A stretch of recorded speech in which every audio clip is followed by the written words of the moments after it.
Nah, coba baca yang Ibrani 12 ayat 22, 23 dan 24. Ibrani 12 ayat 22 sampai 24. Tetapi kamu sudah datang ke Bukit Sion, ke kota Allah yang hidup, Yerusalem sorgawi, dan kepada beribu-ribu malaikat, suatu kumpulan yang meriah, dan kepada jemaat anak-anak sulung Sebentar, yang sebentar ya, sebentar. Saudara perhatiin ya, bagian pertama itu menjelaskan mengenai kota itu, tempat itu, dan keadaannya, gitu. Tetapi kamu telah datang ke Bukit Sion, kota Allah, Yerusalem surgawi. Itu namanya. Jadi kalau ditanya surga kamu namanya apa? Saudara tahu nggak? Eh, di dalam bahasa Yunani di Perjanjian Baru itu, kata surga di situ itu terjemahan, ya. Itu bahasa aslinya itu Ouranos. Ouranos. Nah, Ouranos itu kalau terjemahannya itu langit. Langit atau surga. Jadi orang bilang, ya itu langit. Gitu. Tapi kalau langit di atas, gitu kan, kemana itu langit? Kan gini, eh, dan kemudian ia terangkat ke surga. Di Kisah Para Rasul 1 itu ya. Setelah berkata demikian, maka dia terangkat ke surga. Itu terangkat ke surga. Itu Ouranos. Terangkat ke langit. Misalnya. Ke atas. Di mana itu surga? Nah, di Ibrani 12 ini itu dijelaskan. Ya, dijelaskan. Sedikit ya, saya ambil ini ya, penggalan ini ya. Ini soalnya penting. Saudara perhatiin, 5 menit aja di sini, 5, 7 menit. Nah, saudara perhatiin ya. Eh, tetapi kamu telah datang ke Bukit Sion, kota Allah, Yerusalem surgawi. Sekarang, pegang dulu itu ya. Ya, Ibrani 12 ayat 22. Coba Mira buka Wahyu 21 ayat yang kedua. Kemudian Yuli buka eh, Wahyu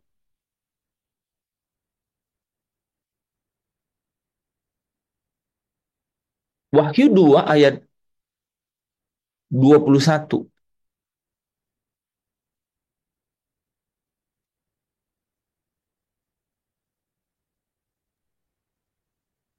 Sorry, Wahyu 3 ayat 12 ya.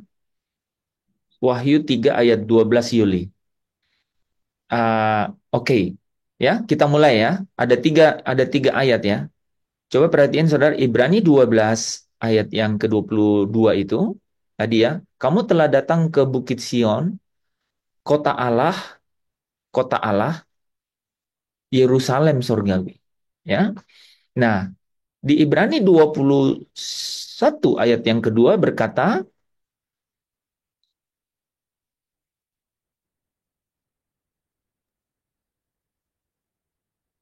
Wahyu 21 ayat 2. Mira, Wahyu 21 ayat yang kedua. Wahyu pasal 21 ayat yang kedua. Dan aku melihat kota Allah yang kudus, Yerusalem yang baru, turun dari surga, dari Allah, yang berhias bagaikan pengantin perempuan, yang berdandan untuk suaminya. Saudara perhatiin ya. Dan apa katanya?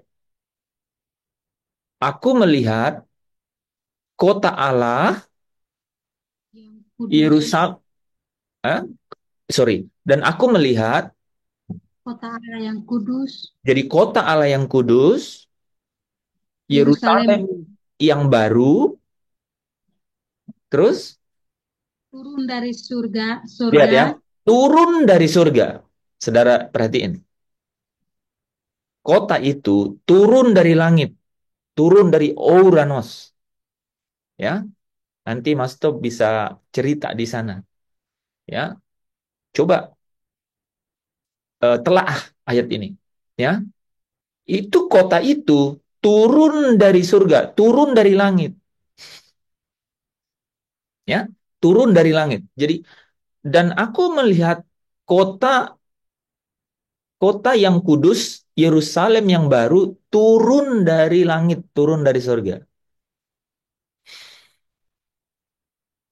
Oke, jadi Yerusalem baru itu atau Yerusalem surgawi itu turun dari surga, ya, turun dari surga, ya. Nah, sebelum lanjut, coba baca ayat 3-nya, Mira, supaya teman-teman bisa lihat ya. Ayat 3-nya itu penting soalnya.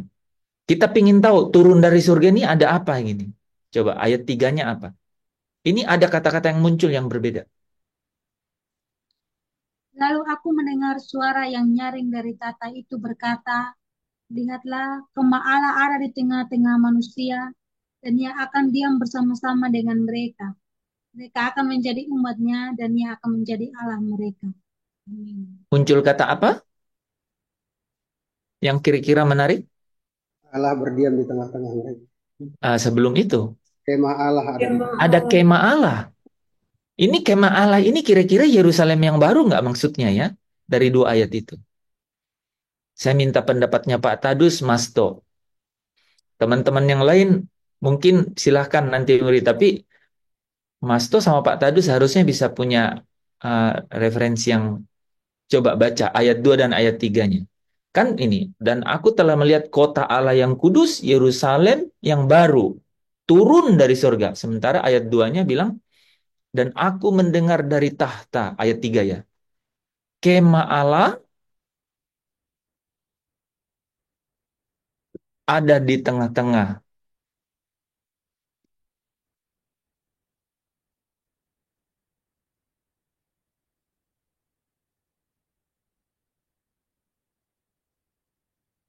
Hmm? Lalu aku mendengar suara yang nyaring dari tahta. Ya, itu berkata, lihatlah, kemah Allah ada di tengah-tengah manusia. Dan ia akan diam bersama-sama dengan mereka. Jadi, saudara lihat. Ya, jadi Yerusalem sorgawi ini, Yerusalem yang baru ini kemah Allah. Ya enggak? Ya kan? Ini kemah Allah. Jadi ketika Yerusalem yang baru itu turun dari surga, Allah Bapa sekarang ada di mana? Yerusalem baru. Allah Bapa sekarang ada di mana? ada di tahtanya, bersemayam di terang yang tak terhampiri di surga.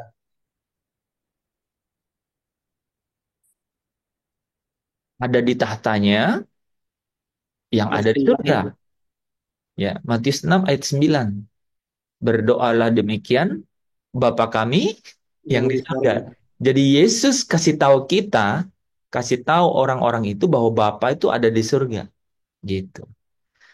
Ya kan? Itu Bapak ada di surga. Nah, kita lihat di situ, kan itu relevan tuh, relevan. Kan tiba-tiba muncul kan, ya. Dan aku melihat kota yang kudus Yerusalem yang baru turun dari surga. Dari mana katanya? Dari surga itu? Dari Allah, dari Allah. Kan gampang tuh. Allah itu Allah Bapa maksudnya kan? Ya. Turun dari surga dari Allah, gitu. Allah Bapa itu memang ada di surga. Di mana itu? Oh, saudara kalau tanya itu, di mana itu Pak kalau begitu? 1 Timotius 6 ayat 16. Di terang yang tak terhampiri. Jadi tidak seorang pun itu yang bisa datang ke tempatnya Bapak itu. Di dalam terang, kan jelas-jelas dibilang tak terhampiri. Ya kan? Ya, oke. Posisinya dulu nih, ya, dia ada di dalam terang yang, oke, dia ada di surga, di tempatnya di surga. Nah, yang jelas, kota ini itu turun dari surga, dari Allah. Betul kan? Berarti Allah Bapa ini ada di surga. Tetapi kota ini itu turun. Itu. Jadi, tahu nggak? Hmm, waktu penciptaan, ya, waktu penciptaan, apakah tahta atau singgasana itu sudah ada? Di di 6 hari penciptaan itu ada nggak penciptaan mengenai tahta kerajaan singgasana, ada nggak? Itu sekolah minggu. Hari pertama, hari kedua, hari ketiga. Langsung aja jawab. Tidak, tidak disebutkan. Tidak disebutkan. Oke, coba baca Kolose 1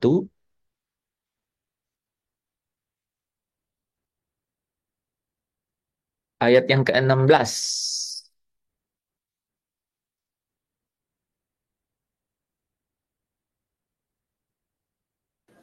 Kolose pasal 1 ayat yang ke-16 berbunyi demikian.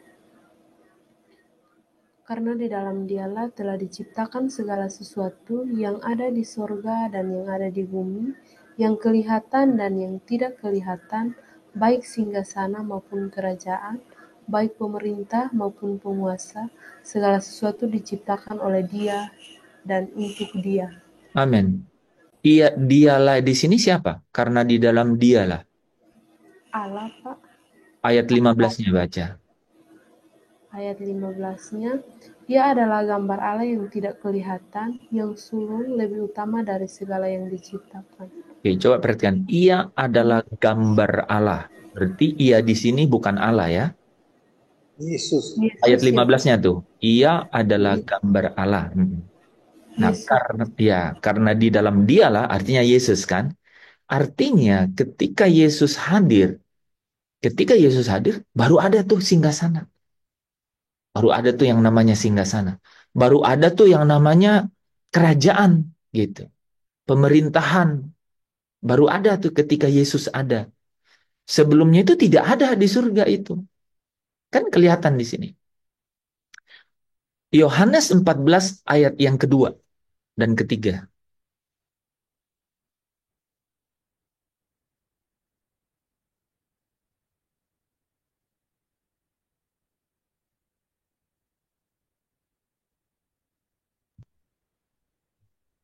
Yohanes 14 ayat 2.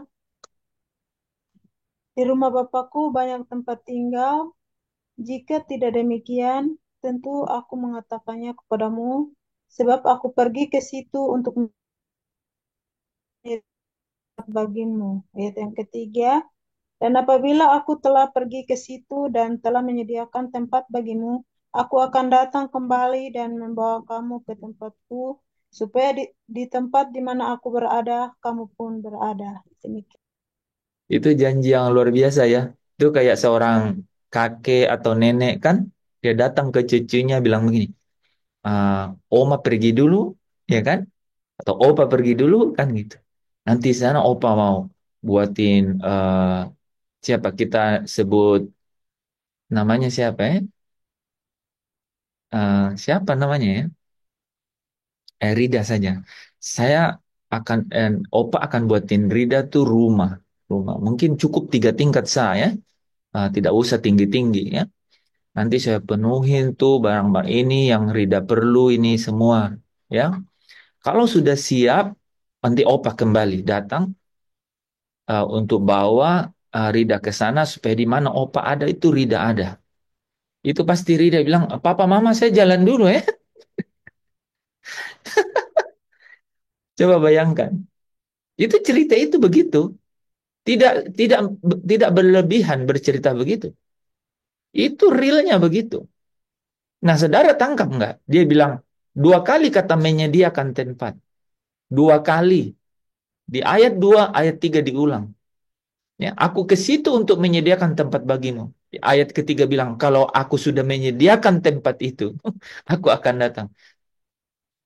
Frasa yang saya paling suka di situ adalah, supaya di tempat aku ada, kau juga ada. Itu Yesus yang bilang.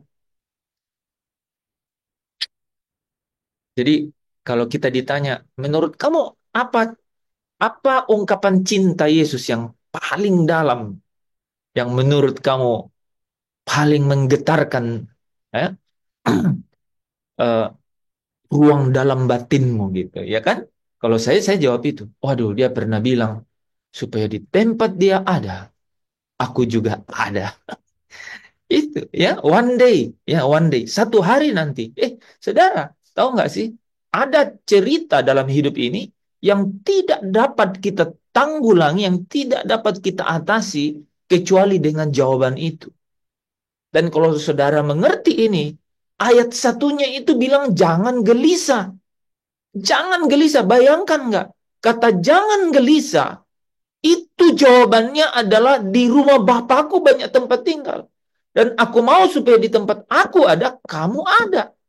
Hanya itu jawaban untuk gelisah. Jadi kalau saudara ada yang gelisahnya belum sembuh, mungkin ayatnya masih kurang pas. Ya, jangan-jangan pendeta yang datang, hamba Tuhan yang datang atau rohaniwan yang datang bilang, pasti ada jalan keluar. Pasti engkau akan melihat berkat-berkat Tuhan. Mungkin belum, tapi waktunya akan datang. Bukan, ayatnya salah. Tidak tepat. Ayatnya harusnya bilang bahwa dia janji. Dia janji bahwa di mana dia ada, satu hari nanti kita akan ada. Ya udah kalau begitu kita tunggu ya. Ya udah. Bahasa yang paling tepat adalah nantikan dia datang dan kita akan berlalu dari semua yang ada ini. Saudara, masalah sesulit apapun dia akan berlalu. Kemeriahan, prestasi sehebat apapun juga berlalu.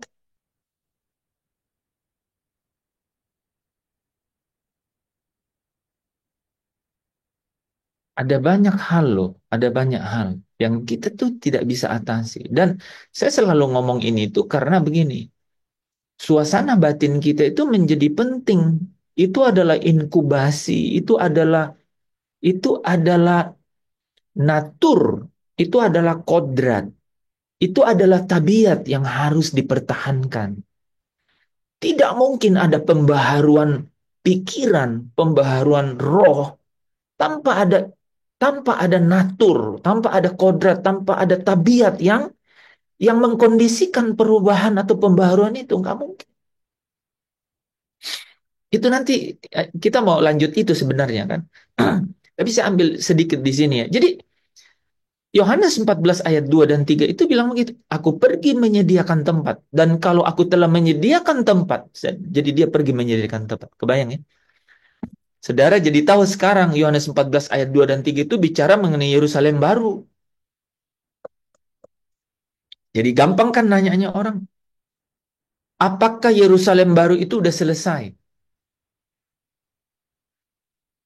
Hmm? Belum. Belum. Karena dia janji, kalau aku telah menyediakan itu, aku akan datang kembali. Aku akan datang kembali. Jadi, makanya Rasul Yohanes kan melihat itu kan, turun dari surga. Nah, kita tambah ayatnya, kita tambah. Saudara, jadi ingat ya. Oh, Yerusalem surgawi atau Yerusalem yang baru itu sama. Itu adalah kota Allah. Itu dulu tuh. Harus punya tuh perspektif itu. Oh, ada yang namanya kota Allah ya. Dan kota Allah ini namanya juga kota kudus. Oke. Itu disebut juga di ini kan, di Wahyu 21 ini kan, kota yang kudus gitu ya. Ini kota yang kudus. Jadi kota Allah ini disebut kota yang kudus itu namanya Yerusalem yang baru. Di Ibrani 12 dikatakan Yerusalem surgawi. Oke? Ini satu tempat gitu, satu tempat. Nah, eh, ini turun dari surga, dari Allah. Dan ini itu adalah kemahnya Allah. Kemahnya Allah itu maksudnya Allah berdiam di situ. Dan yang menarik saudara, saudara ingat di Eden, ya,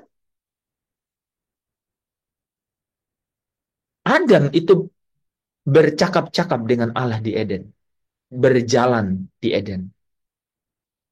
Ini, ini figurasi, ini adalah apa? Ini adalah figurasi yang memberikan satu uh, gambaran tuh, satu gambaran bahwa di dalam Yerusalem yang baru itu Allah berdiam, ya.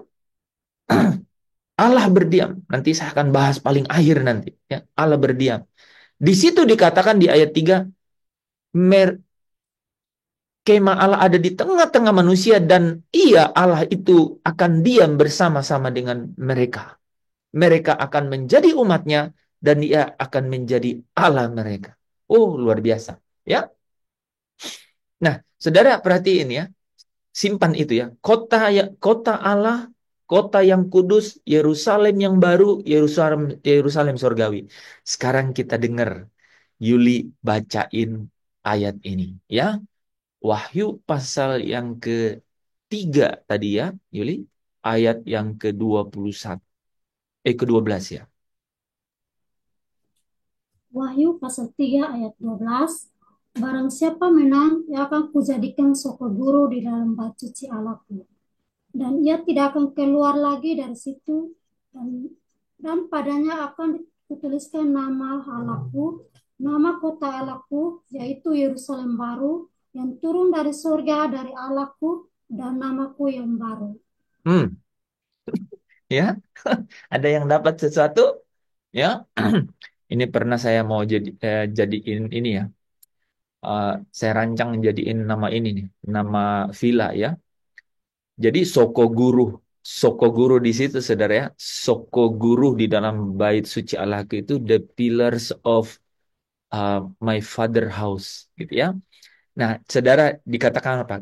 Kepadanya akan kutuliskan ya, akan kutuliskan nama Allahku.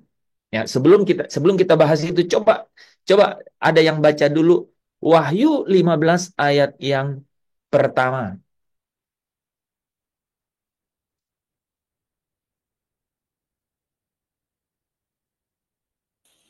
Wahyu pasal 15 ayatnya yang pertama. Dan aku melihat suatu tanda lain di langit, besar dan ajaib, 7 malaikat dengan 7 malapetaka terakhir, karena dengan itu berakhirlah murka Allah. Salah ayat. 14 ayat 1. Wahyu pasal 14 ayatnya yang pertama. Dan aku melihat sesungguhnya anak domba berdiri di bukit Sion, dan bersama-sama dengan dia 144.000 orang, dan di dahi mereka tertulis namanya dan nama Bapaknya. Coba ya, simpan ya. Jadi di Bukit Sion, sama-sama Ibrani 12 tadi, kamu telah datang ke Bukit Sion. Oke, jadi ini Bukit Sion berarti apa nih? Berarti tadi Wahyu 14 ayat 1 itu Yesus ada di Yerusalem baru tuh. Ya kan? Dan yang menarik, katanya apa? Yang kalimat terakhir, namanya dan nama Bapaknya. Nama Bapaknya. Namanya, nama Yesus, dan nama Bapaknya. Coba perhatikan Wahyu 3 ayat 12 tadi kan? Dikatakan kepadanya akan kuberikan apa? Kutuliskan nama Allahku. Nama Allahku. Itu bagian pertama. Bagian terakhir, namaku yang baru. Jadi kita dapat ya. Oh, memang dia akan meteraikan nama Allah. Nama Allah Bapa, dan nama anak. Ya, nama Kristus. Tapi di tengahnya ada yang menarik kan? Dia bilang gini, nama kota Allahku, yaitu Yerusalem baru, yang turun dari surga, dari Allahku. Oke, saudara, saya mau konfirmasi aja bahwa berulang-ulang, ya. Saudara, Injil Yohanes 1 dan 2 dan 3 Yohanes dan kitab Wahyu, ya. Ini ditulis oleh Rasul Yohanes. Rasul yang sama yang melihat di awal, mengiring sampai paling akhir, jadi dia yang paling terakhir meninggal, kan? Dia meninggal di tahun sekitar 90-an, kan? Dan kemudian disitulah dia mendapat ya penglihatan ini, dan dia menuliskan kitab Wahyu ini. Jadi saya bisa menangkap dalam roh bahwa dia ini yang tahu dari awal sampai akhir. Dia yang tahu, dan kita bisa lihat. Jadi saudara jangan ragu-ragu untuk baca kitab Wahyu itu. Banyak sekali hal tersembunyi di dalam. Banyak sekali rahasia. Tapi rahasia yang ada di dalam itu semuanya juga ada di Injil. Ada di Injil. Tapi saya senang melihatnya karena di dalam, kebayang nggak? Wahyu 14 ayat 2 dan 3 itu dibuat di sini menjadi sangat jelas. Sangat jelas. Supaya di tempat aku berada itu namanya apa dong kalau begitu? Oh, ini namanya apa? Namanya Yerusalem Surgawi. Dia bilang gini, di rumah Bapakku banyak tempat tinggal. Ini rumah Bapa maksudnya apa? Ya kemah Allah. Langsung ya. Jadi Yohanes 14 ayat 2 dan Wahyu 21 ayat 3 itu paralel. Kan? Dan dari tahta itu aku mendengar kemah Allah ada di tengah-tengah manusia. Ya, itu loh saudaranya. Nah, makanya kalau kita, udah poinnya. Kalau kita kembali ke Ibrani 12 tadi, ya, kita kembali lagi ke Ibrani 12 ya. Saudara, kalau Ibrani 12 ini ayat 22 dibaca, maka saudara akan terangkum tuh semua cerita tadi ya. Mulai dari Wahyu 21, Yohanes 14, Wahyu pasal 3 gitu ya. Coba diulang Yanti. Nggak apa-apa Yanti ya, dipotong-potong ya. Kan sayur kalau mau dibuat juga dipotong. Di sini saudara penggalannya itu, ntar kalau saya bilang dipenggal-penggal nanti dia pikir itu lagi. Ini kalau saudara perhatian ya, ini penggalan pertama itu berbicara mengenai kota itu dan suasananya. Coba.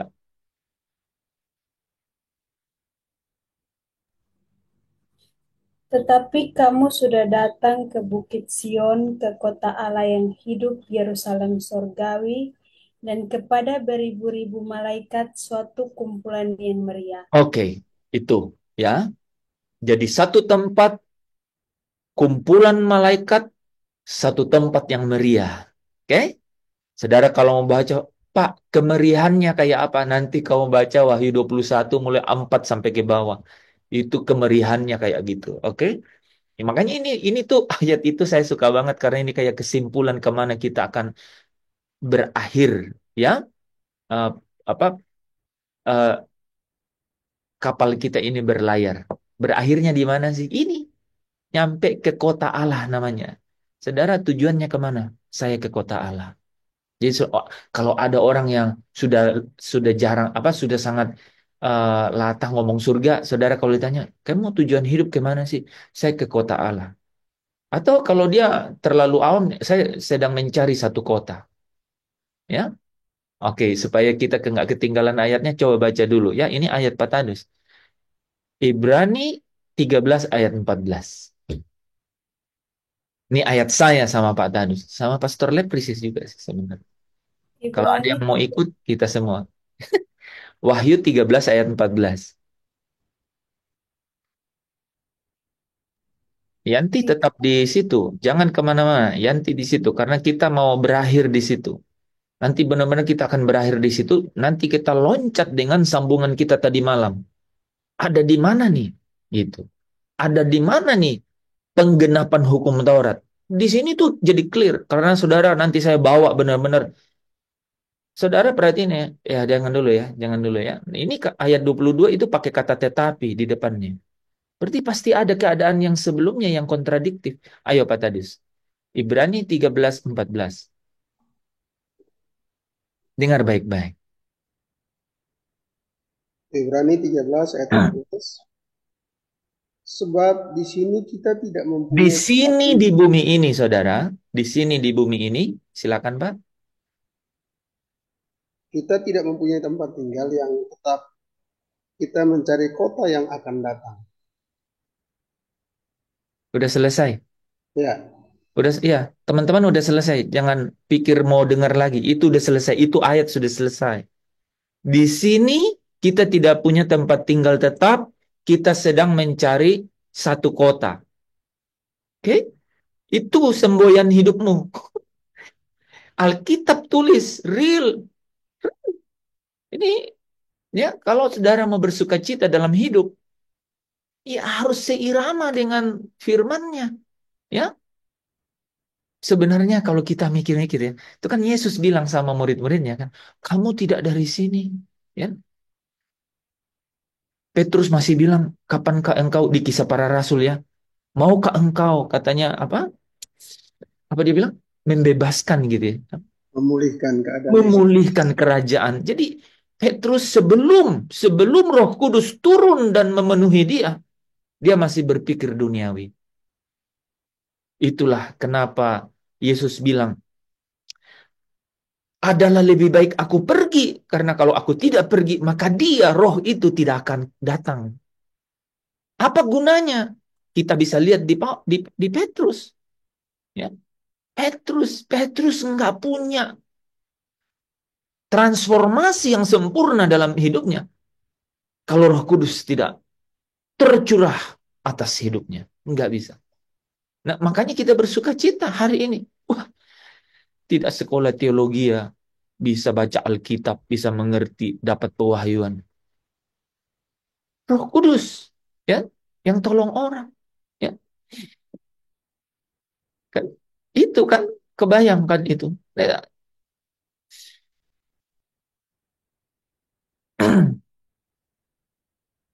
Ketika saudara baca ayat tadi itu, di sini kita pun tidak punya tempat tinggal yang tetap, ya, melainkan kita mencari satu kota, gitu. Jadi kalau ada orang yang tanya, kamu tujuan hidup apa? Saya sedang mencari satu kota, gitu. Ya, maksudnya kota Allah, kota Allah. Maksudnya kota yang kudus. Mau sambung lagi? Iya. Apa namanya? Yerusalem yang baru. Maksudnya Yerusalem surgawi. Masih kurang. Itu adalah kemah Allah. Saya sedang cari. Gitu. Saya sedang menanti itu. Gitu. Ya kan? Saya sedang menanti itu.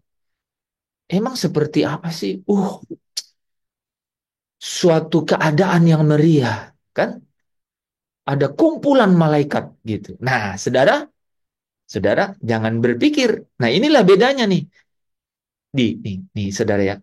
Itu kemah Allah itu turun dari surga dari Allah. Saudara tahu nggak? Allah itu sendiri di sana atau sama siapa? Ya Yesus. Ah, bagus ya, sama Yesus. Karena Yesus ada di sebelah kanannya. Terus bersama makhluk-makhluk surgawi kan? Malaikat, kerubim, serafim, kan gitu. Nah, ya kan? Ketika kemah Allah itu turun, di dalamnya ada Allah loh, dibilang. Allah berdiam, ya kan? Malaikatnya ikut nggak kira-kira? Hah? Ikut Pak Hens. Ya ikut. Mereka takut kalau nggak ikut. Pasti mereka ikut kan datang karena apa? Di dalam kemuliaannya pasti malaikatnya ikut. Nah, saudara tahu nggak? Bayangan kita kan udah benar tuh. Surga itu memang ya, makhluk surga. Ya. Ini yang menarik kan gini kan. Kan dibilang begini ya. Darah dan daging tidak mendapat bagian di dalam surga. Nah, kita memang tidak ke surga itu. Ini pasti pasti cukup menarik, cukup kaget loh saudara ini. Kita sedang ke Yerusalem yang baru. Nanti makanya bilang, Mas Do, Pak Tadus, mungkin Ko Afi, silahkan diuji itu. Ya, silahkan diuji. Ya kan? Kita itu sedang menuju ke Yerusalem surgawi. Dan Yerusalem surgawi ini dua kali dikatakan dia itu turun dari surga dari Allah. Betul Allah itu di surga, ya bersama malaikat-malaikatnya ini turun. Nah, Yesus menyediakan tempat itu. Ya, nah saudara, mari kita dengar ada siapa lagi di situ di Yerusalem surgawi itu. Nah, lanjut. Saudara akan mendengar kata Allah nanti dan juga saudara akan mendengar kata Yesus. Tapi di luar Allah dan Yesus ada yang lain. Nah, coba dengar. Ayat 23, dan kepada jemaat anak-anak sulung Sedikit yang sebentar. Ini satu-satu. Jadi ada jemaat di Yerusalem surgawi. Siapa yang ada jemaatnya? Jangan sampai bilang, oke, saya tidak perlu ke gereja. Tuhan ada di mana-mana. Di dalam hatiku. Kamu bukan jemaat.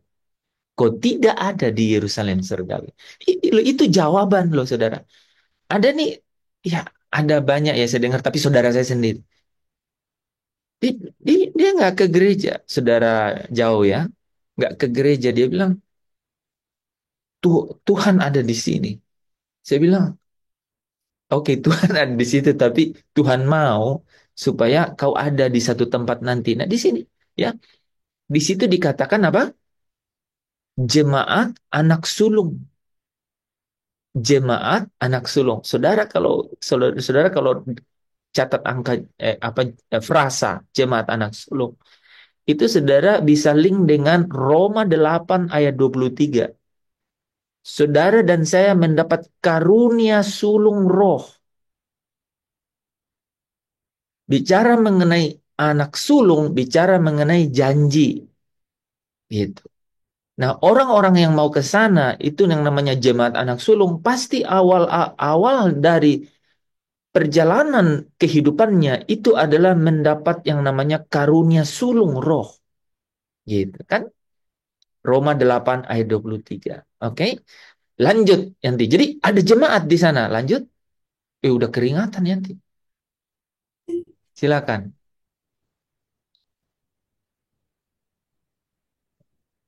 Dan kepada jemaat anak-anak sulung yang namanya terdaftar di surga, dan kepada Oke, aduh tadi saya potong nih. Jadi jemaat ini itu namanya terdaftar di surga, gitu. Ya, jemaat anak sulung ini terdaftar di surga. Ini saudara penting banget ya. Makanya bagus juga ya, saya link dengan Roma 8 ayat 23 tadi. Memperoleh karunia sulung roh, gitu. Sejak kita dimeterai dengan Roh Kudus, Efesus 1 ayat yang keempat, ya. Ketika kamu percaya, kamu dimeterai dengan Roh Kudus, ya. Kamu 14, 14, 14, 13, 14. ya, 13 ya, 13 ya, 13 ya. Ketika kamu percaya, kamu dimeterai. Efesus 1 ayat 13. Inilah waktunya orang memperoleh yang namanya karunia sulung roh, gitu ya. Ketika dia bertumbuh ya, di mana Kristus adalah kepala ya, dan anggota-anggotanya itu adalah jemaat, maka dia akan menjadi jemaat anak sulung. Karena Yesus adalah yang sulung di antara banyak saudara. Gitu. Yang menarik itu saudaranya itu juga memperoleh hak sulung. Gitu. Semuanya anak sulung. Gitu. Artinya memang saudara perhatian ya. Semuanya anak sulung. Karena Roma 8 ayat 17 katakan, kamu ahli waris yang berhak menerima janji dan menerimanya bersama dengan Kristus. Karena Kristus adalah yang sulung dan kamu punya hak karunia sulung roh. Gitu. Akhirnya Kristus jadi kepala, kamu jadi anggota. Kamu adalah jemaat anak sulung itu. Namanya terdaftar di surga. Oke? Nah, saya lanjut dikit ya. Saudara, namanya terdaftar di surga ini persis dengan Wahyu 21 ayat 27. Tertulis namanya dalam kitab kehidupan anak domba. Jadi hanya orang yang tertulis namanya dalam kitab kehidupan anak domba, Wahyu 21 27, itu yang masuk dalam Yerusalem surgawi. Yerusalem yang baru. Tidak akan masuk ke dalamnya yang najis. Gitu. Ya, Wahyu 21 ayat 27. Tetapi semua yang namanya terdaftar dalam kitab kehidupan anak domba, ya. Jadi yang pertama di dalam Yerusalem surgawi itu ada jemaat anak sulung yang namanya terdaftar di surga. Koma, lanjut. dan kepada Allah yang menghakimi semua orang, dan kepada roh-roh Berhenti. Koma. Ini lihat ya. Tadi di Yerusalem baru itu ada kemah Allah. Ini juga bukti bahwa Allah itu benar-benar ada di situ. Ketulis kan? Dan kepada Allah, Bapa ada di situ. Entah saudara lihat atau tidak lihat, nanti kita bahas itu urusan beda itu. Tapi dia ada di situ, ditulis di sini. Kamu telah datang ke kota Allah. Allah ada di situ. Ya, koma terus. dan kepada roh-roh orang benar yang telah menjadi sempurna. Oke, ada roh-roh orang benar yang telah menjadi sempurna. Siapa mereka ini? Ini saudara bisa bayangkan, ini kan dibedain tuh. Jemaat anak-anak sulung sama roh orang benar yang telah menjadi sempurna. Salah satu kualifikasinya adalah orang yang ada di Wahyu 6 ayat 9 dan Wahyu 20 ayat 4. Sampai ini kepala saya itu ditulis di sini tuh ayat. Wahyu 6 ayat 9, Wahyu 20 ayat 4. Itu adalah jiwa-jiwa yang ada di bawah tahta, di bawah tahta. Jadi ada roh orang-orang benar yang telah menjadi sempurna. Nah, itu indikasi pertama ya, nanti saudara baca. Wahyu 6 ayat 9, Wahyu 20 ayat 4. Yang kedua adalah, mereka ini adalah mereka yang dicatat di 1 Tesalonika 4 ayat 16 dan 17. Mereka yang mengalami pengangkatan, rapture. Mereka yang berjumpa dengan Tuhan yang turun dari sorga. Nah, oke. Coba baca dulu. Baca. Ini bagus. Ini ada sesuatu yang lain di sini. Soalnya Yanti tadi bilang, kan saya tanya, Bapak, Allah Bapak di sorga bersama siapa? Dia bilang Tuhan Yesus. Berarti Tuhan Yesus ada di sorga. Sekarang. Belum di Yerusalem baru. Coba baca. Ya. 1 Tesalonika 4 ayat 16, 17. Sebab pada waktu tanda diberi, yaitu pada waktu penghulu malaikat berseru dan sangkakala Allah berbunyi, maka Tuhan sendiri akan turun dari sorga. Oke, berhenti Pak. Tuhan turun dari sorga. Tuhan di situ siapa? Yesus. Yesus. Jadi benar Yanti tadi bilang dia ada di surga. Saat itu dia turun dari surga. Surga dari Allah, dari Bapa. Dia turun dari surga. Nah, saudara ya, kalau saya ilustrasikan tuh ya Tuhan, harusnya saya buat gambar ya. Tuhan yang ada bersama dengan Tuhan Yesus yang bersama dengan Bapa itu bersama-sama. Tuhan turun dari surga, tapi sampai di angkasa. Dia kan nggak ke bumi kan? Nah, dia di angkasa. Dan mereka yang mati dikatakan, mereka yang mati akan lebih dahulu bangkit. Dan kita yang hidup diubah dalam sekejap bersama-sama menyongsong Tuhan di angkasa. Betul? Bersama-sama menyongsong Tuhan di angkasa. Terus ini kemana Pak? Ini melayang-layangkah di sini? Saudara, ini orang-orang ini dibawa ke perjamuan kawin anak domba. Ya, Wahyu 19 ayat 7 kan? Mereka ke perjamuan kawin anak domba. Orang yang di perjamuan kawin anak domba ini itu akan masuk ke dalam, nah ini ada jedahnya itu. Nanti kita bisa bahas di Wahyu 21 tuh. Ini ada jedahnya. Jadi orang nih ya, ini menarik loh Saudara. Jadi orang yang berjumpa dengan Tuhan di angkasa itu masuk ke perjamuan kawin. Di Wahyu 21 malaikat itu membawa Yohanes melihat mereka yang ada di perjamuan kawin anak domba, tapi di waktu yang sama dia melihat malapetaka itu dan 7 cawan itu ditumpahkan ke bumi. Ini berarti perjamuan kawin itu terjadi sebelum cawan itu 7 cawan murka Allah itu ditumpahkan ke bumi. Karena dia lihat cawan, dia lihat perjamuan kawin. Aku melihat pengantin katanya kan, pengantin laki-laki dan perempuan, ya, gitu, ya. Kata-katanya nggak begitu, ya, nggak enak. Aku rasanya nggak enak ngomongnya, ya. Sebentar ya. Jadi Wahyu 21 ayatnya yang ke-9, ya, 9 ya. 9. Maka datanglah seorang dari ketujuh malaikat yang memegang ketujuh cawan. 7 cawan murka nih. Yang penuh dengan ketujuh malapetaka terakhir itu. Nah, ini 7 cawan.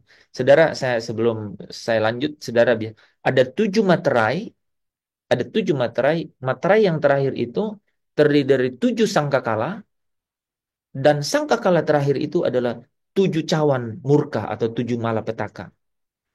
Jadi sebenarnya cuma ada 7. Tapi 7 ini terdiri dari 7 sangkakala, dibagi lagi. Dan 7 sangkakala ini, 7 sangkakala yang terakhir tadi, Sangkakala terakhirnya adalah 7 cawan murka atau 7 malapetaka. Gitu. Pak Tadus tadi bilang, apa? Ketika tanda diberi, yaitu apa? Sangkakala.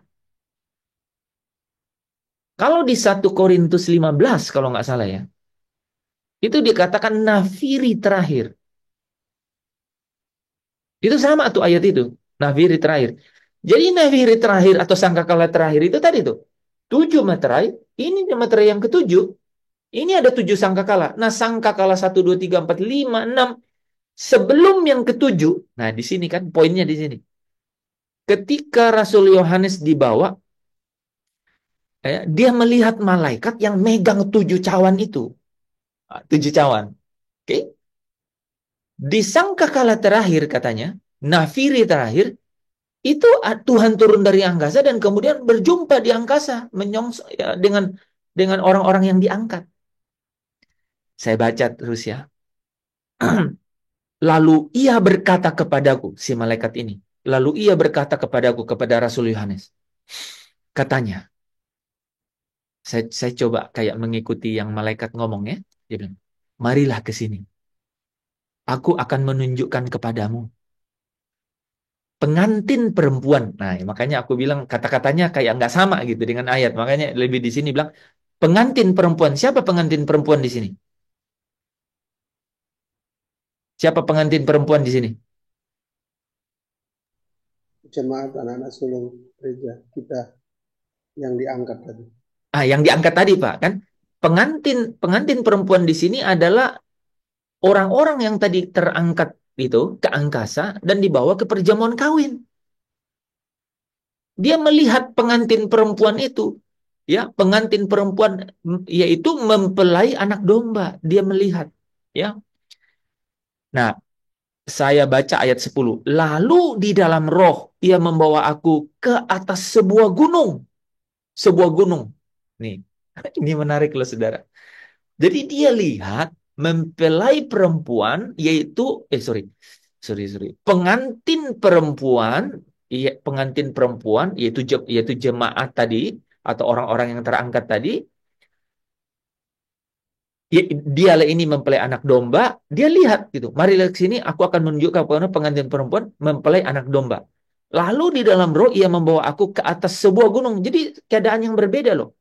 Ia membawa ke atas sebuah gunung yang besar lagi tinggi, dan ia menunjukkan kepadaku, apa katanya?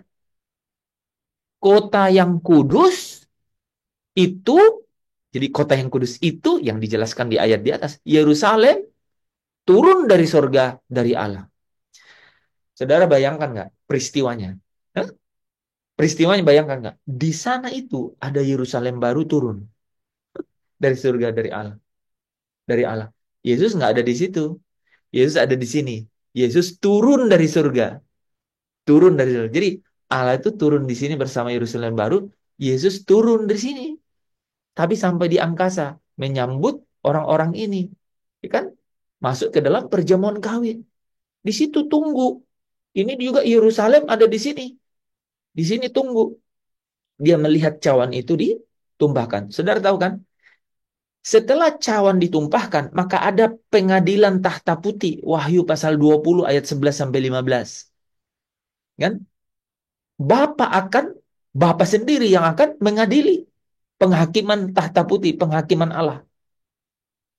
Dia sendiri. Nah, orang-orang yang dari perjamuan kawin anak domba ini, setelah cawan ini selesai ditumpahkan, itu masuk ke dalam Yerusalem baru. Nah, kita lanjutkan ya. Jadi tadi kita udah lihat ya. Jadi ada roh, roh, roh, roh orang benar yang telah menjadi sempurna. Jadi kita ketemu ada Allah di situ di Yerusalem surgawi, ada roh-roh orang benar yang telah menjadi sempurna. Terus siapa lagi? Ini masuk ayat 24 ya, Yanti.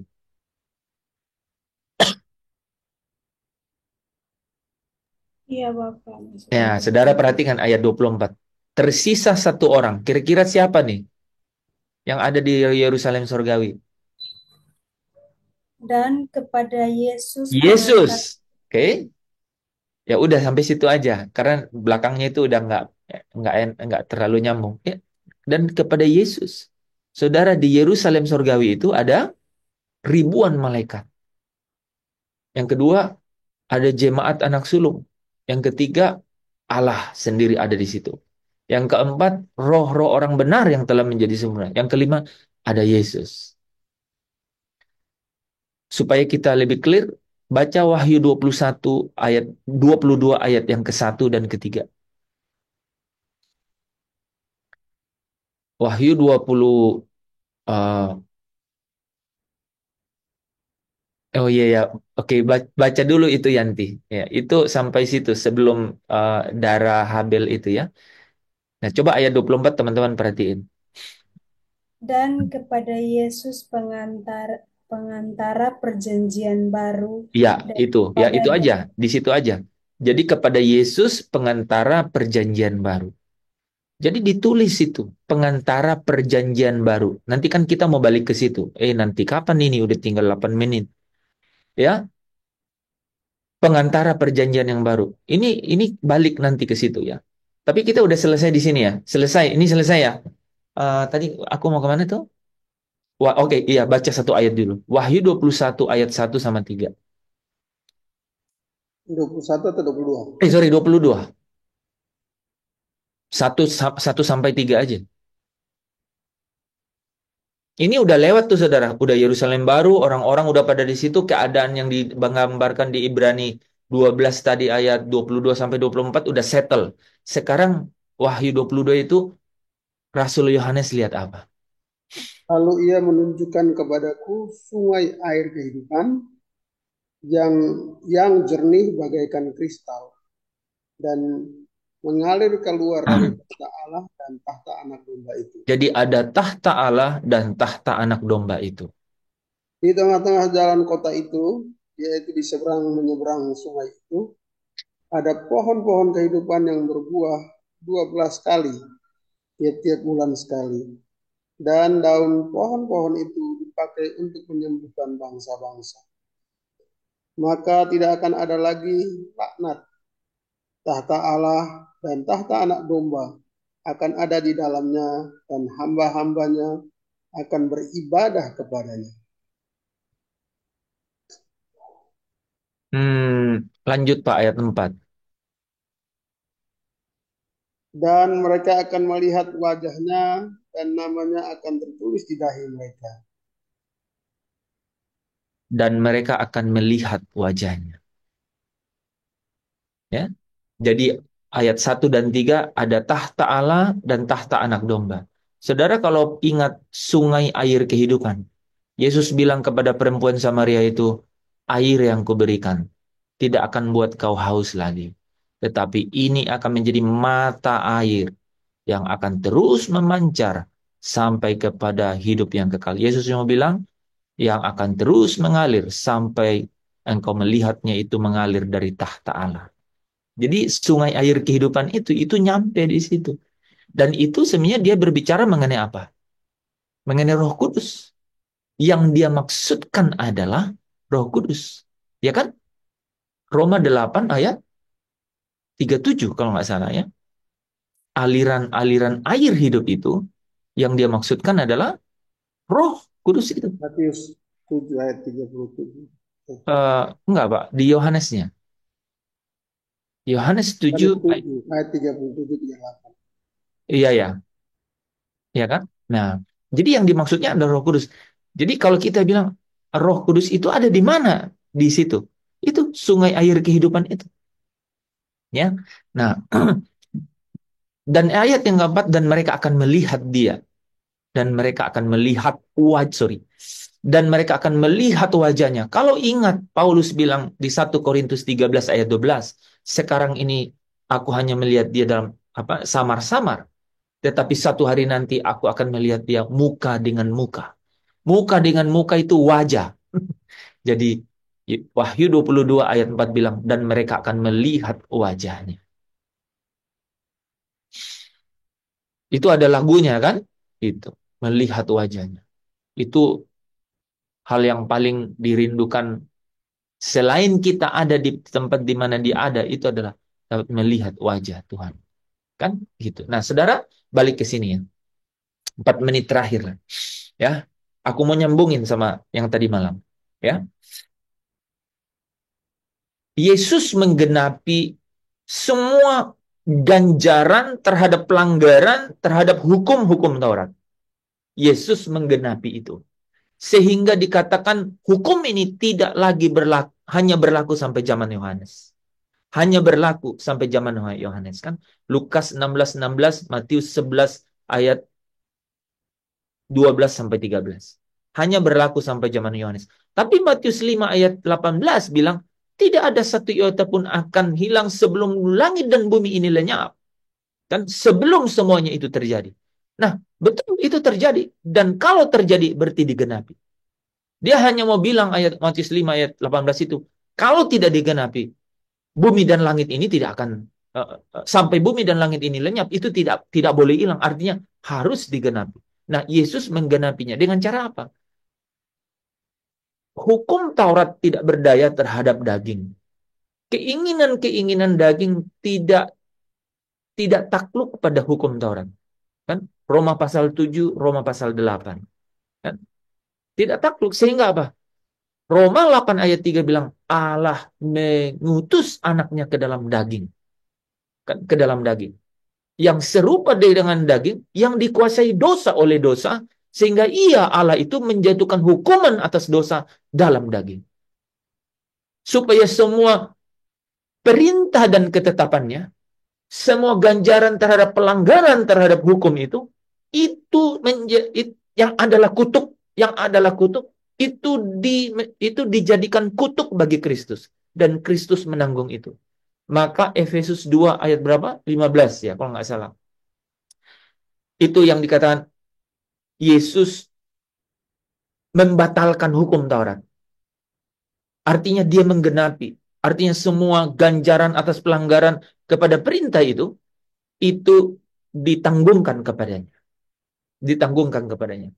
Dia yang menjadi dia yang membayar surat utang dosa, ya. Dia yang menjadi kutuk karena segala hal itu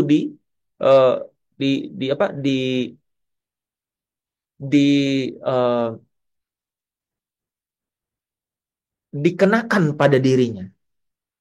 Ya, makanya dikatakan terkutuklah orang yang tergantung di atas kayu salib. Ya, dia menggenapi, dia ambil semua itu. Ya, jadi kita terakhir tadi malam bicara mengenai Roma 6 berapa? Roma 6 ayat 10 ya. Karena kematiannya maka dia sudah mengandung, dia sudah menanggung segala dosa. Ya, satu kali dan untuk selama-lamanya.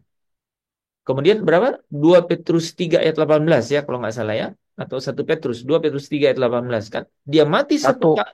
1 Petrus, Pak. 1 Petrus 3 ayat 18 ya. Gitu ya. Jadi dosa saudara, dosa. Tidak bisa saudara, tidak ada orang yang bisa masuk ke dalam kerajaan sorga, ya, ke dalam Yerusalem baru dengan perjuangannya sendiri. Cara satu-satunya adalah Kristus menjadi kutuk. Allah menjatuhkan hukuman atas kutuk itu, ya, di dalam daging kepada Yesus. Dia yang menanggung itu. Jadi hari ini nih ya, hari ini kalau saudara lihat, langsung saya sambungkan dulu ya. Saudara coba lihat, coba baca Ibrani 12 di atasnya tadi, ayat 18 sampai 21. Saudara pasti akan mendapat gambaran yang bagaimana ya hukum yang pertama itu, perjanjian yang pertama itu. Posisinya seperti apa? Coba Yanti, Ibrani 12 ayat 18 sampai 21. Bayangkan tuh. Sebab kamu tidak datang kepada gunung. Sebab kamu tidak datang. Nanti ayat 22-nya ngomong gini. Tetapi kamu datang. Dua kata itu saudara langsung tangkap tuh. Ayat 18-nya bilang gini. Sebab kamu tidak datang. Ya, sebab kamu tidak datang. Di ayat 22-nya, tetapi kamu datang. Nah, yang 22-nya tadi kan, tetapi kamu datang ke Bukit Sion, kota Allah, Yerusalem surgawi. Jadi ada sesuatu yang tiba-tiba berubah. Ya, Di perjanjian yang baru, jadi di ayat 24 kan bilang apa? Kepada Yesus yang adalah pengantara perjanjian yang baru. Jadi muncul kan di situ. Nah, apa nih perjanjian yang lama? Keadaannya seperti apa? Lanjut. Kamu Kamu, sebab kamu tidak datang kepada gunung yang dapat disentuh dan api yang menyala-nyala dan kepada kekelaman, kegelapan dan angin badai, kepada bunyi sangkak Allah dan bunyi suara yang membuat mereka yang mendengarnya memohon supaya jangan lagi berbicara kepada mereka. Sebab mereka tidak tahan mendengar perintah ini. Bahkan jika binatang pun yang menyentuh gunung, ia harus dilempari dengan batu. Dan sangat mengerikan pemandangan itu. Sehingga Musa berkata, aku sangat ketakutan dan sangat gemetar. dapat nggak? Ngeri ya. Ngeri kan? Itu. Musa bilang, aku sangat ketakutan dan sangat gemetar gitu. Kamu tidak datang ke situ. Kamu tidak hidup di bawah perjanjian yang karena perintah-perintah itu. Kamu tidak hidup lagi di situ. Karena kamu kalau hidup di situ, hukum-hukum itu tidak berdaya terhadap daging. Keinginan daging itu tidak takluk kepada hukum Taurat. Kalau saudara baca ayat itu, saudara akan terperangah tuh. Keinginan daging, nafsu seks, keinginan mata, keinginan daging yang lain itu nggak bisa takluk sama jangan ini ya, jangan ini. Kamu jangan berzina ya. Nggak takluk. Itu Alkitab yang bilang. Coba bacain ayatnya, Pak. Roma 8 ayat 7 kalau nggak salah.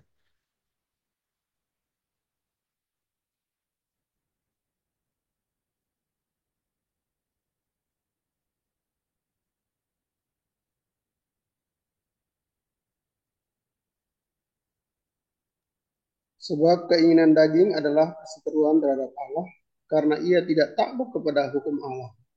Hal ini memang tidak mungkin baginya. Coba coba bayangkan kan. Sebab keinginan daging adalah perseteruan terhadap Allah. Karena keinginan daging tidak takluk kepada hukum Allah. Hal ini memang tidak mungkin baginya. Kalau saudara Allah tahu tuh keadaan itu. Allah tahu itu keadaan itu. Makanya hukum Taurat itu disebut apa? Pengantar. Disebut apa? Sampai Kristus datang. Mas tuh ingat ayatnya? Hukum Taurat itu disebut apa?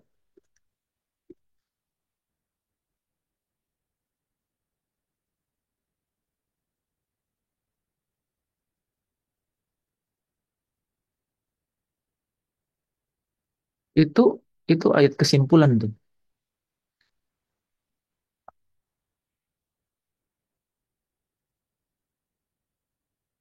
Penuntun. Oke, Galatia 3 ayat 24. Itu kesimpulan itu. Saudara mau pilah itu tadi itu, yang Ibrani 12 ayat 18, 21, 22 ke 24. Kamu tidak datang. Terus dibilang, tetapi kamu datang. Jadi kamu tidak datang ke gunung yang menakutkan itu Gunung Sinai kan? Gunung Sinai. Saudara ingat cerita itu kan? Wah, heboh itu cerita itu kan? Di panjang sekali kan gitu. Tetapi kamu datang ke Bukit Sion nanti gitu. Hukum pertama, hukum Taurat, ya. Galatia 3 ayat 24. Jadi hukum Taurat itu kan dibilang begini loh. Keinginan daging itu tidak takluk pada hukum Taurat. Kalau begitu untuk apa? Dia itu penuntun supaya tahu, kan Paulus bilang begini. Kalau hukum Taurat itu nggak ada, dosa tidak ada. Saudara bisa nangkap nggak? Paulus bilang, kalau hukum Taurat itu nggak ada, dosa itu tidak ada. Kenapa dia bilang begitu? Ya karena tidak ada bilang jangan, jangan, jangan. Kan berarti nggak ada yang dosa. Kayak orang begini. eh, Coba buka di mana di Alkitab bilang jangan merokok. Ya memang tidak ada di pom bensin banyak. Ini kan jadi apa itu? Kalau tidak ada hukumnya, ya maka kan kita nggak bisa bilang orang melanggar. Wong tidak ada hukumnya, ya. Saya nggak bilang bahwa orang yang merokok itu nggak melanggar ya. Lebih daripada itu kan sebenarnya. Nah, jadi Hukum ini ada untuk penuntun. Ini jelas di sini kan. Menuntun bagi kita sampai Kristus datang. Supaya kita dibenarkan oleh iman. Gitu. Bukan karena hukum Taurat. Bukan karena perintah. Saya loncat, saya ambil waktu dikit ya. Soalnya takutnya besok nggak ada saya gitu. Maksudnya orang lain yang ganti kan. Apa itu? Gini nih.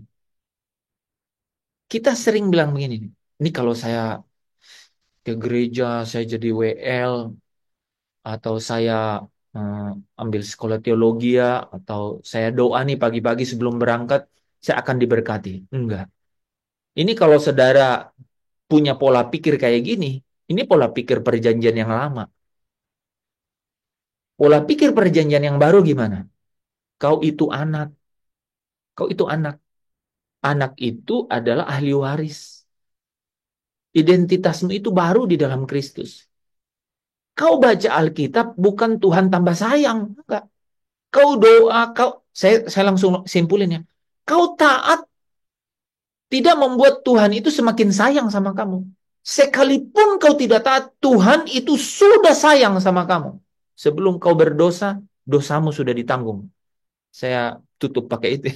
Sebelum kau buat dosa itu, dosamu sudah ditanggung. Sekarang kamu mau malu atau tidak punya malu gitu. Tinggal itu. Benar nggak? Kita pasti ini bahan berikutnya ini pasti mengambil banyak waktu. Tapi saya cuman buat kata-kata yang ringan. Jadi, tapi ini bukan masalah malu atau tidak tahu malu sebenarnya.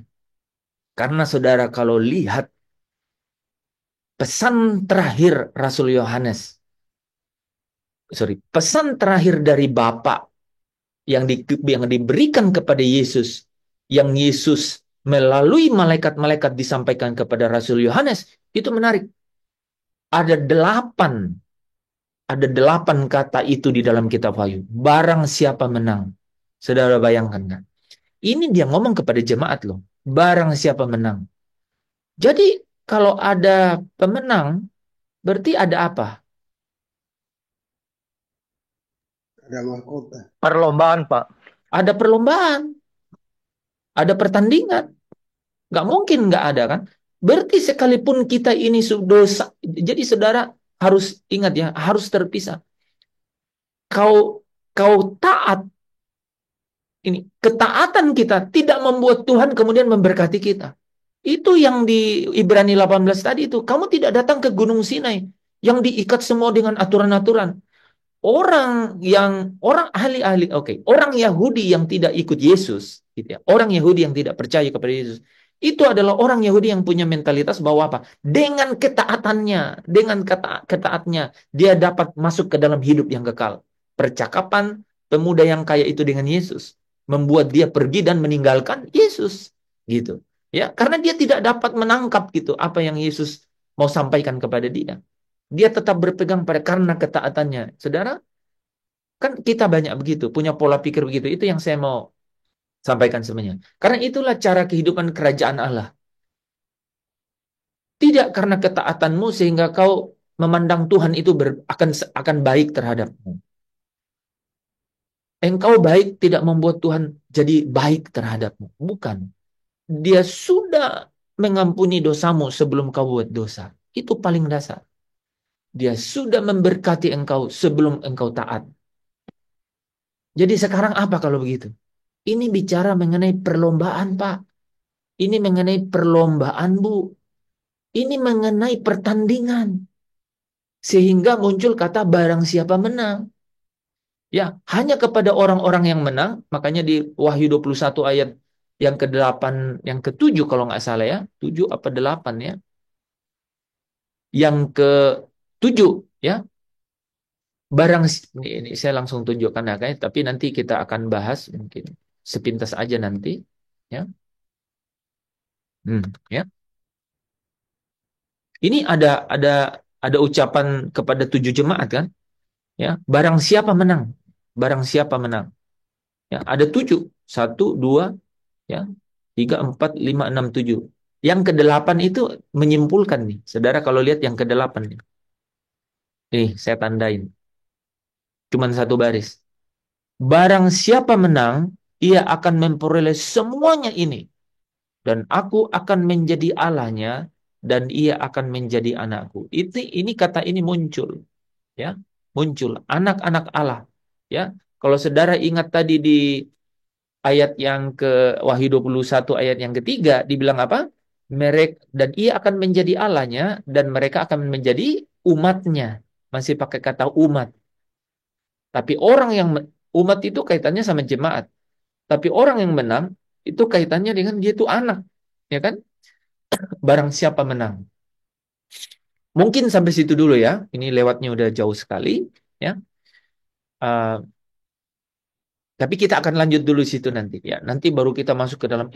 Jadi kehidupan orang yang ada di bawah perjanjian yang baru, itulah ciri kehidupan orang yang ada di dalam kerajaan Allah. Di dalam kerajaan Allah. Itu yang Yesus perkenalkan. Itu Injil, kabar baik yang Yesus beritakan. Sebelum kau buat dosa, dosamu itu sudah diselesaikan. Gitu. Makanya kata amartia atau meleset dalam perjanjian baru itu lebih kepada amal. Kau harus jadi menang. Kalau kau tidak lakukan ini, kalau kau tidak hidup serupa dengan Kristus, maka kau meleset dari apa? Dengan apa? Meleset dari apa? Dari keinginannya Bapa, ya, yaitu serupa dengan anaknya. Ya, anaknya ini sudah menang. Anaknya ini sudah mencapai kesempurnaannya dan ia diangkat, dimuliakan dan duduk di sebelah kanannya. Ya, amin. Ya, kita tutup dulu ya. Bapak, kami mengucap syukur. Berhenti hamba bicara, tetapi perkataanmu itu tidak akan pernah berhenti. Dia akan terus melakukan apa yang kau kehendaki dan hamba percaya berhasil Tuhan dalam apa yang kau suruhkan kepadanya. Roh Kudus, Engkau sendiri yang bekerja. Karena kami percaya bahwa kebenaran ini akan memerdekakan kami. Dan kebenaran yang memerdekakan itu Tuhan pasti membawa kelegaan. Dan ketika kami terus tinggal di dalam kebenaran itu, maka kami terus belajar di dalamnya, maka kami akan menikmati ketenangan jiwa. Dan inilah tujuan daripada iman kami Tuhan, yaitu keselamatan jiwa kami. Firman itu sempurna, kebenaran itu memerdekakan. Sehingga kami dapat melihat kehidupan kami ini jauh lebih berharga, jauh lebih bernilai, dan bernilai untuk kekekalan. Di dalam Kristus Yesus, kami mengucap syukur. Kami berdoa secara khusus untuk hamba-hambamu yang hadir dalam Zoom ini, Tuhan. Di sini, di bumi ini, Engkau pasti melengkapi, meneguhkan, dan mengokohkan kehidupan mereka. Engkau pasti memperlengkapi apa yang mereka perlukan. Engkau tahu banyak mereka perlu untuk untuk mensiasati kehidupan ini, untuk menaklukkan apa yang mereka hadapi Tuhan, untuk untuk mengatasi Tuhan situasi-situasi yang mereka hadapi. Kami tahu Engkau tahu apa yang mereka perlukan. Hamba berdoa secara khusus. Engkau buka jalan. Engkau berikan kekuatan kepada mereka. Mereka tahu firman, ada kekuatan di dalam firman. Mereka tahu firman, ada kemerdekaan dalam firman. Mereka tahu firman bahwa Tuhan ada bersama. Engkau ada bersama dengan mereka. Di dalam nama Yesus, kami datang kepadamu mengucap syukur. Bapa di surga, terpujilah Engkau, saudara yang diberkati, yang bersukacita bersama dengan sekatakan amin.